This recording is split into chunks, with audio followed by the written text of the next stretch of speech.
திருச்செங்கோடு தொகுதியில் போட்டியிடும் கொங்கு நாடு மக்கள் தேசிய கட்சியின் பொதுச் செயலாளர் ஈஸ்வரனை ஆதரித்து துணை முதலமைச்சர் உதயநிதி ஸ்டாலின் பரப்புரையில் ஈடுபட்டார். அப்போது பேசிய அவர், ஈஸ்வரனை 50,000 வாக்குகள் வித்தியாசத்தில் வெற்றி பெற வைக்க வேண்டும் என கேட்டுக்கொண்டார்.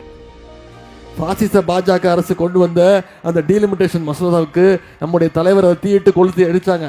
அதை இந்த நாமக்கல்ல தான் நம்முடைய தலைவர் அவர்கள் எரிச்சாங்க. அந்த தீ இன்னைக்கு இந்தியா முழுக்கும் பரவி நேற்று நாடாளுமன்றத்தில் டீலிமிட்டேஷன் மசோதா நேற்று தோற்கடிக்கப்பட்டிருக்கு. இது நமக்கு கிடைச்ச பாதி வெற்றி அடைஞ்சிட்டோம். இன்னொரு பாதி வெற்றி எப்போ அடைய போறோம்? 23ஆம் தேதி வாக்குச்சாவடிக்கு நீங்க போய் அண்ணன் ஈஸ்வரன் அவர்களுக்கு உதயசூரியன் சின்னத்தில் வாக்களிச்சு 4ஆம் தேதி இந்த திருச்செங்கோடுல மீண்டும் உதயசூரியன் வெற்றி பெற்றாச்சு அப்படிங்கிற செய்தி வரும்போது தான் அது ஒரு முழு வெற்றி. செஞ்சு கொடுப்பீங்களா? அண்ணன் ஈஸ்வரன் அவர்களை உங்களிடத்துல நான் அறிமுகப்படுத்த வேண்டிய அவசியம் இல்லை.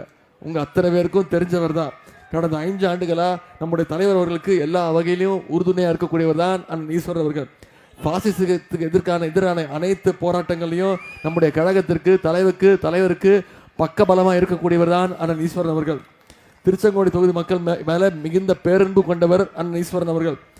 சட்டமன்ற உறுப்பினராக இந்த தொகுதியோட வளர்ச்சிக்காக நம்முடைய முதலமைச்சர்கிட்ட பேசி பல்வேறு திட்டங்களை இந்த தொகுதிக்கு கொண்டு வந்திருக்கிறார். இந்த திருச்செங்கோடைய வளர்ச்சி தொடரணும்னா நீங்க வர்ற சட்டமன்ற தேர்தலில் அண்ணன் அவர்களை வெற்றி பெற வச்சு சட்டமன்றத்துக்கு அனுப்புற செய்வீங்களா?